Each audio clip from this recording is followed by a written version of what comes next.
demokrasi serta mengutamakan kepentingan. Setia Novanto resmi menggeser Ade Komarudin sebagai Ketua DPR. Setia Novanto pernah mundur saat dari posisinya saat muncul kasus pencatutan nama Presiden. Bagaimana Setia Novanto meyakinkan publik terkait posisinya saat ini sebagai Ketua DPR? Dan untuk membahas hal ini sudah bergabung bersama kami Setia Novanto melalui sambungan satelit. Selamat malam, Pak Setia Novanto. Selamat malam. Pak Setia Novanto, pertama-tama saya ingin mengucapkan selamat atas pelantikan Bapak kembali menjadi Ketua DPR. Ya, selamat malam dan terima kasih Mbak Livi.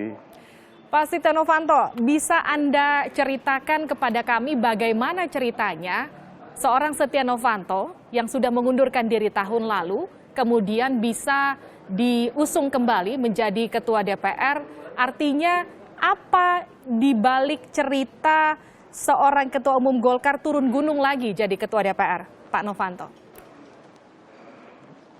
Ya, pertama-tama kan keputusan Mahkamah Konstitusi dan juga keputusan daripada MKD di DPR telah memulihkan nama baik saya.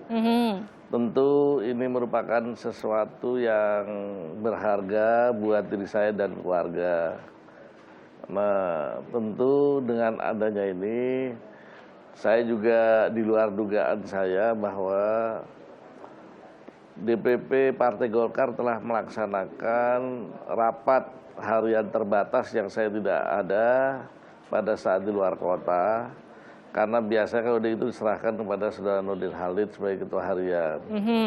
Nah, dengan ada itu ada rapat pleno juga saya nggak ada. Nah, diputuskan adalah untuk mengembalikan nama baik, maka diputuskan untuk mengembalikan saya menjadi Ketua DPR kembali menggantikan Saudara Ade. Tahu-tahu sudah dimasukkan ke rapat yang berkaitan dengan rapat paksi untuk langsung mengirimkan kepada pimpinan DPR. Nah, untuk itulah mereka secara resmi menyampaikan pada saya juga kaget. Nah, untuk itu saya minta dikumpulkan DPD 1 se-Indonesia yang di Bali. Nah, saya juga memang hadir, saya dititah, diberikan amanah untuk bisa demi nama bawa dan marwah partai untuk kembali menjadi pimpinan DPR.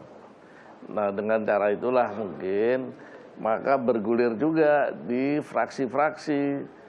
Rupanya dengan adanya surat tersebut, fraksi-fraksi juga mendukung dan bahkan anggota Dewan DPR mendukung. Yang mana saya terima kasih kepada seluruh anggota Dewan dan juga pimpinan-pimpinan fraksi yang diputuskan tadi di dalam paripurna untuk mengembalikan nama saya dan mengembalikan untuk menjadi pimpinan DPR kembali. Baik, Pak Novanto. Saya lihat dan saya hadir. Silakan lanjutkan. Ya, dengan kehadiran saya mendengarkan langsung dan saya mendengarkan segala aspirasi seluruh fraksi.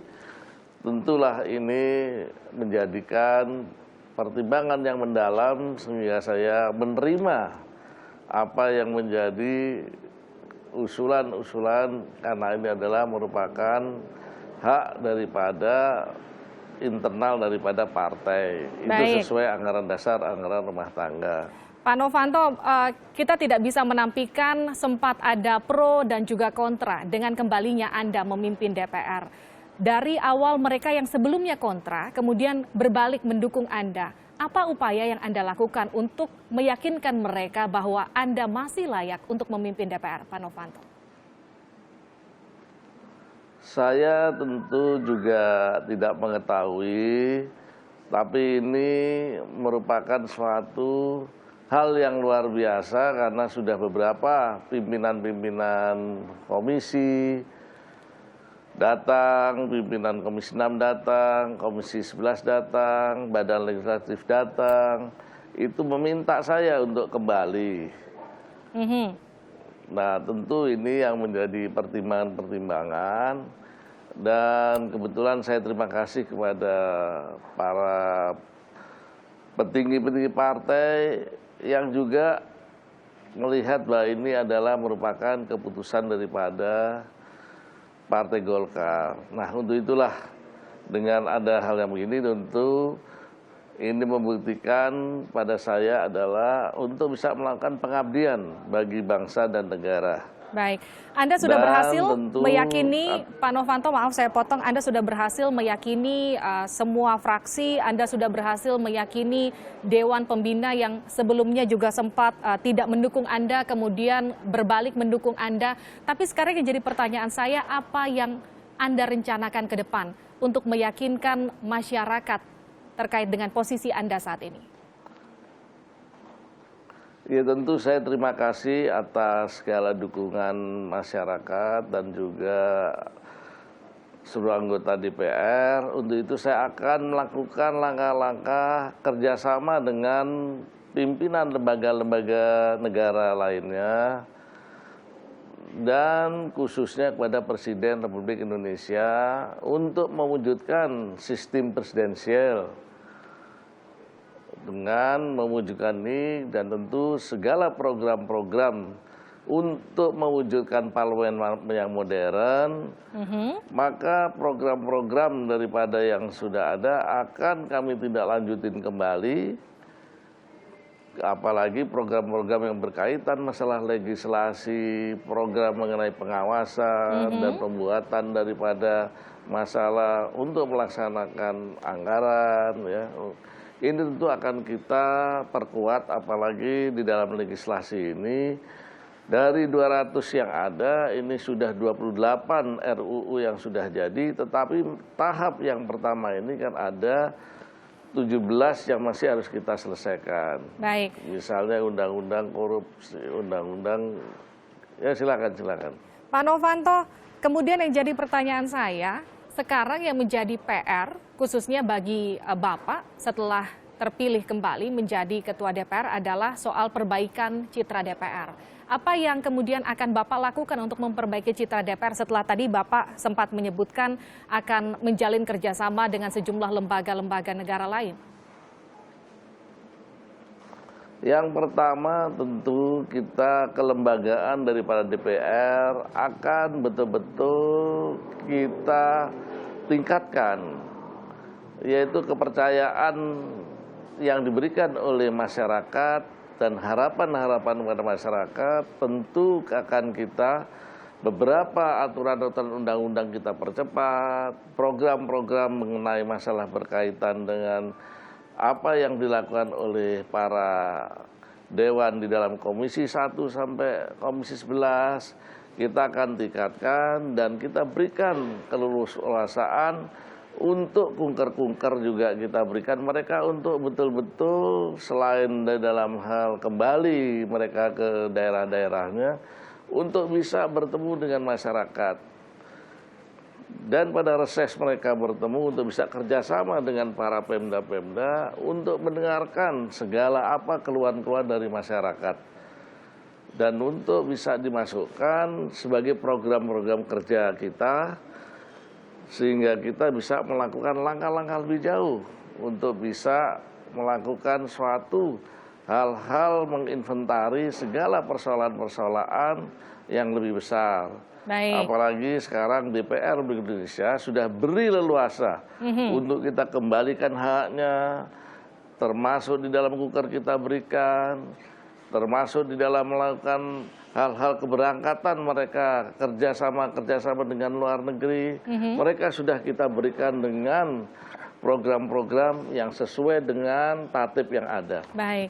Pak Novanto, tadi dalam sidang paripurna ada PDI Perjuangan, ada suara dari PDI Perjuangan yang meminta ada revisi Undang-Undang MD3.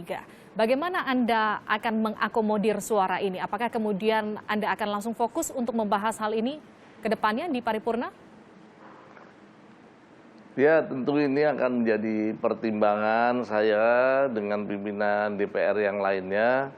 Kita akan secara kompak, akan bersama-sama untuk memikirkan bagaimana yang terbaik supaya bisa mempertimbangkan usulan-usulan daripada pihak PDI. Dan pemikiran secara bersama ini penting di DPR ini secara solid, karena dengan adanya begini kita bisa melakukan langkah-langkah yang lebih cepat, apalagi kita mendukung apa langkah-langkah daripada pihak-pihak program-program pemerintah. Baik. Dan tentu saya juga terima kasih kepada Presiden Republik Indonesia, Bapak Jokowi, yang sekarang telah melakukan suatu pendekatan-pendekatan dengan pihak-pihak TNI, Polri, dan juga ulama-ulama untuk melaksanakan selain program-program juga untuk melakukan aksi damai. Inilah yang kita lakukan supaya yang berkaitan dengan penyebaran daripada masalah-masalah yang berkaitan dengan persatuan dan kesatuan Indonesia untuk kemakmuran bangsa dan negara dan kesejahteraan rakyat Indonesia ini bisa lebih baik. Untuklah aksi damai, apalagi ini sekarang ini situasi akan mendekati masalah-masalah tanggal 2. Nah, ini kita harapkan semua ini DPR akan bekerja sama dengan pihak-pihak lain, dan saya apresiasi dengan pihak Polri yang melakukan suatu adanya kesepakatan bersama dengan para ulama. Baik, tentu kita semua berharap DPR akan lebih baik, terutama citra DPR akan lebih baik di bawah kepemimpinan Anda nantinya. Terima kasih Setia Novanto, Ketua DPR RI, telah bergabung bersama kami di Kompas Malam. Selamat bertugas kembali.